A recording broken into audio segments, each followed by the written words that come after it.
The identification of sulfite radical in inorganic salts. This video is intended to train you on the steps of detecting the sulfite radical in potassium sulfite salt using Praxilabs virtual chemistry lab. If you're watching this video on our YouTube channel, please make sure you subscribe first and activate the notification bell to get our new videos regularly. Each lab in Praxilabs contains all the tools and devices that are necessary to conduct the experiment using 3D models, to give you a sense of being inside a real laboratory during the testing. A guide to help you complete the steps. PDFs that contain all data about the experiment and its implementation steps. Illustration video for the experiment.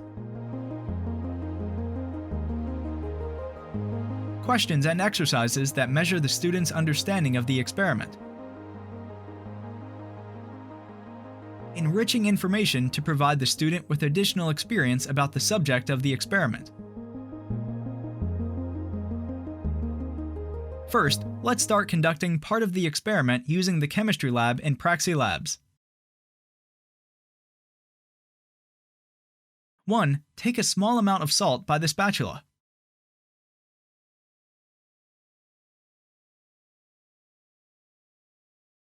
2. Put it in the test tube.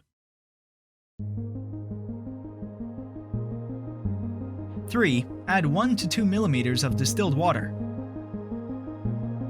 Then shake the tube well and observe the melting of salt in the water.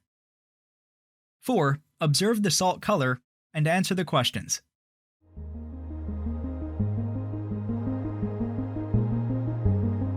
5. Unpack the contents of the test tube in the waste bin.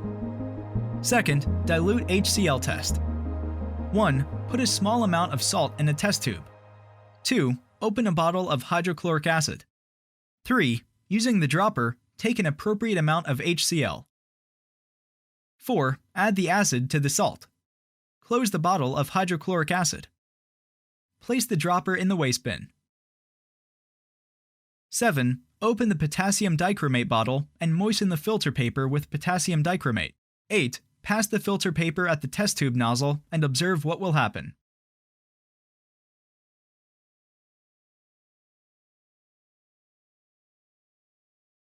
Then answer the questions. To complete the steps of the experiment and learn more about sulfite radical, visit www.praxilabs.com, create an account to access the virtual labs, and you'll be able to do many other experiments yourself. If you liked the video, share it with your friends and leave your feedback.